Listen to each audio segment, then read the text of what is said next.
very eminent journalists who have no fears to take things in its real perspective, have a very genuine, serious introspection, investigation, critical comments.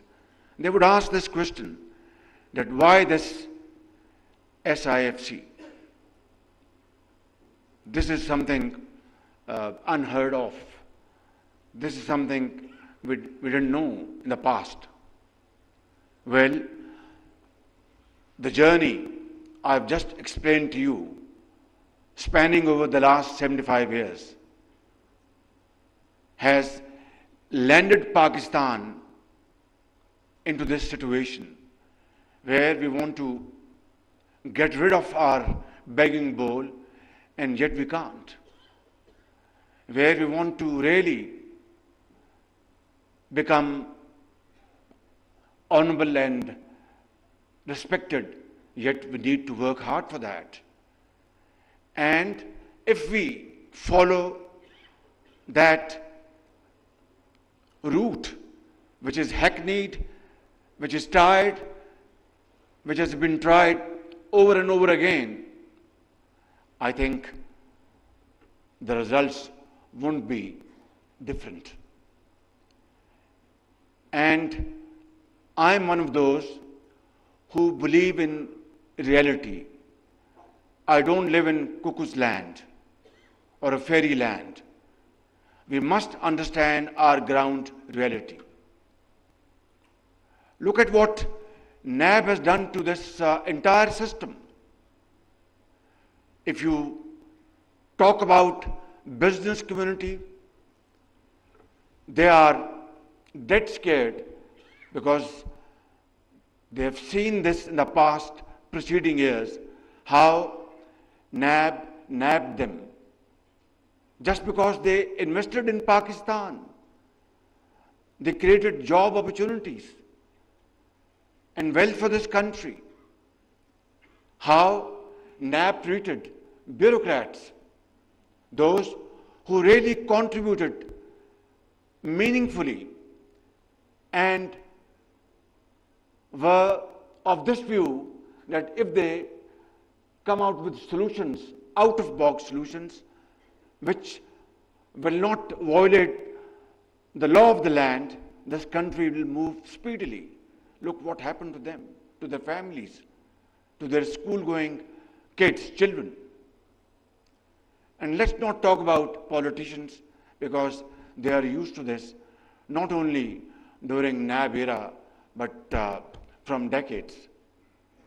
So I think there is a need for a serious surgical operation if we really want to have this wealth generated and make Pakistan a country which was destined to make its mark, which was carved out of India through great sacrifices of our elders, founders of this country, to get rid of slavery and clutches of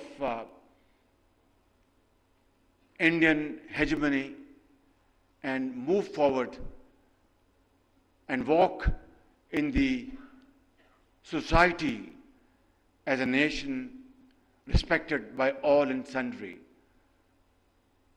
through hard work, through sacrifice, through untiring efforts, and through valuable contribution, empowering our youth by providing them all available opportunities, creating wealth through innovative agriculture, information technology, exports, textile, and whatnot.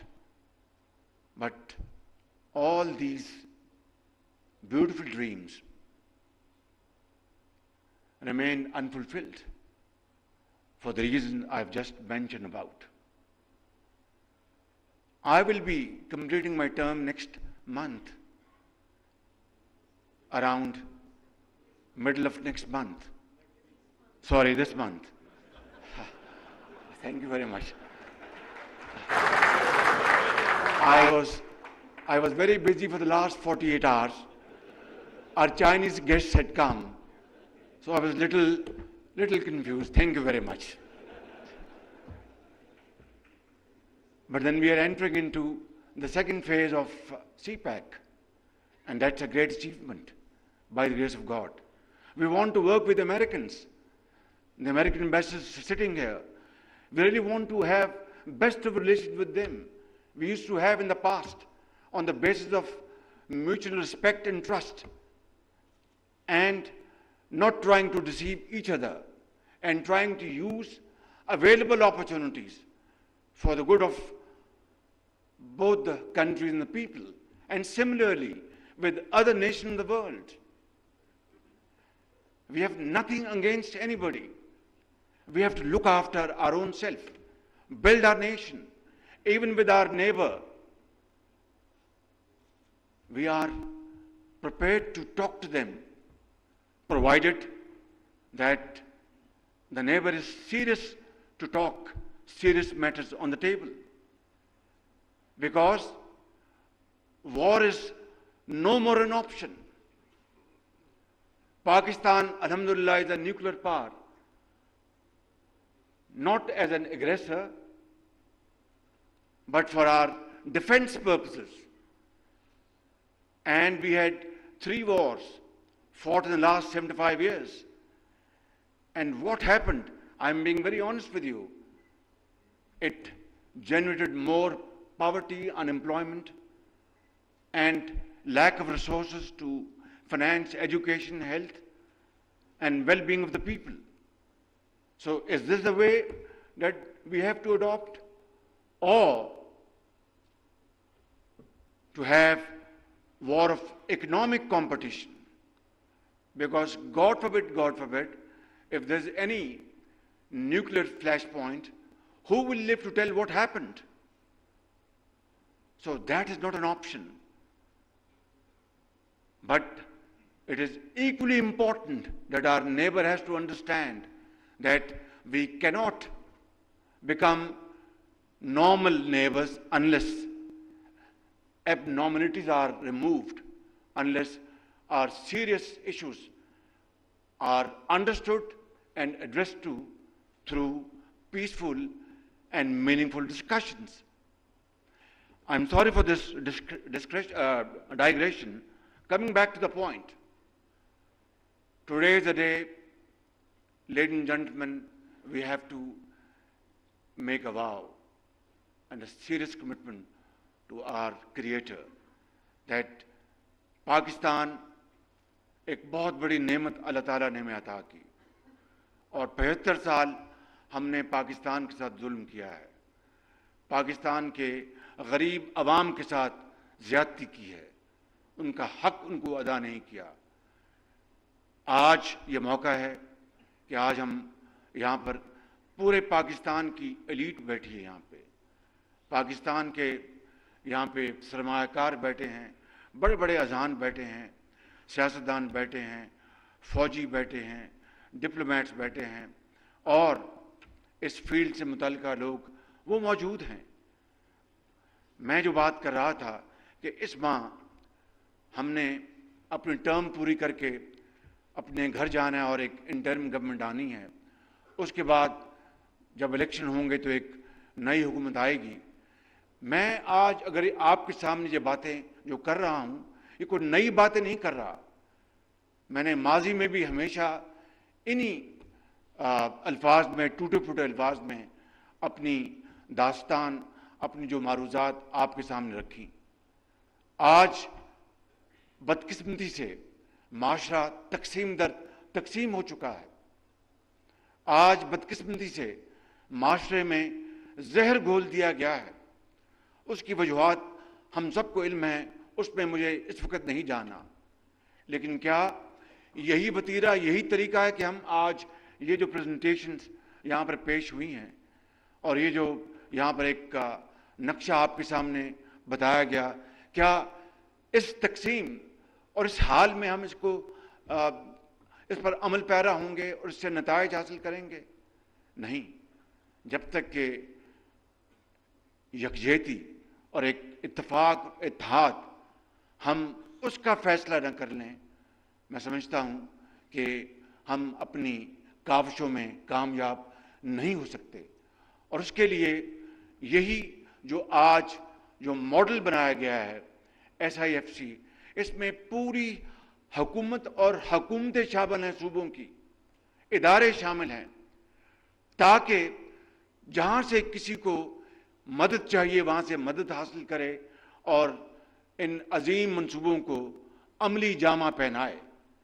और मैं समझता हूं कि मैं बड़े अदब के साथ और इनकिसारी के साथ मैं अर्ज करूंगा कि अगर हमें मैरान की वादियों में, पंजाब के मैदानों में, KPK के पहाड़ों में और बलूचिस्तान के संगलाख पहाड़ों में अपने गरीब अवाम का अगर ज़रा भी दर्द है और ख्याल है, इस मुल्क के अंदर बसने वाले करोड़ों नौजवान बच्चों और बच्चियों को उनका मुस्तकबिल संवारने का अगर हम में जज्बा और दर्द है, और इस मुल्क में लाखों यतीमों और बेवाओं को उनका हक दिलवाने का अगर हम में जज्बा और दर्द है, तो फिर वो रास्ता तलाश करें जिससे कि इंशाअल्लाह हम अपनी मंजिल तक पहुंचेंगे। और वो रास्ता सिर्फ वही है, इत्तेहाद का, इत्तेफाक का और बराबर दिन रात मेहनत का। मैं इन अल्फाज के साथ अपनी बात ख़त्म करते हुए इकबाल के इस शेर से अपनी बात ख़त्म करूंगा। माफ़ कीजिए, मैं देख लूँ कोई पॉइंट को रह तो नहीं गया जी, एक पॉइंट रह गया।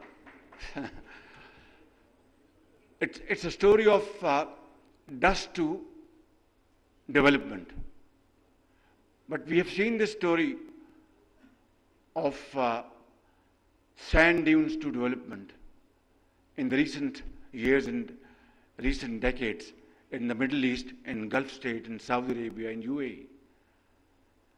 Look at what Saudi Arabia has done. They've converted their sand dunes. Of course, they have black gold, no doubt. They have natural gas, no doubt.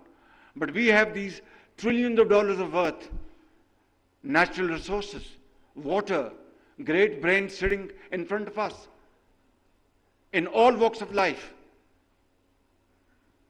There is nothing that we don't have, which our brothers have.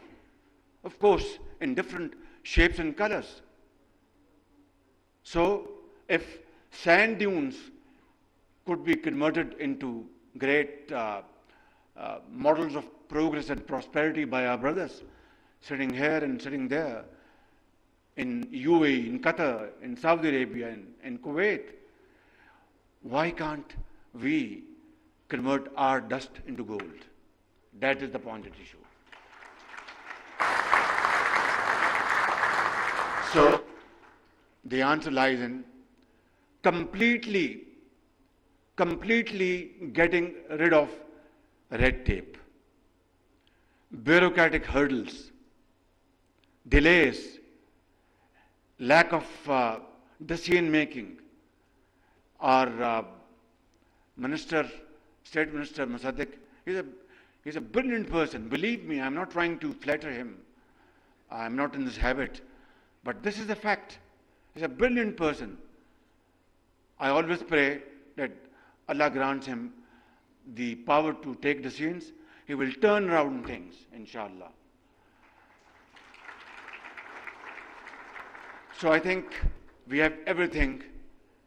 We lack only in one thing, and that is will to do. If we gather that will, I think sky would be the limit. My concluding शेर is Iqbal शेर कि फर्द कायम रब्ते मिल्लत से है तन्हा कुछ नहीं, फर्द कायम रब्ते मिल्लत से है तन्हा कुछ नहीं, मौज है दरिया में बैरूने दरिया कुछ नहीं। पाकिस्तान पाइंदाबाद। पाकिस्तान मिनरल समिट का इफ्तिताही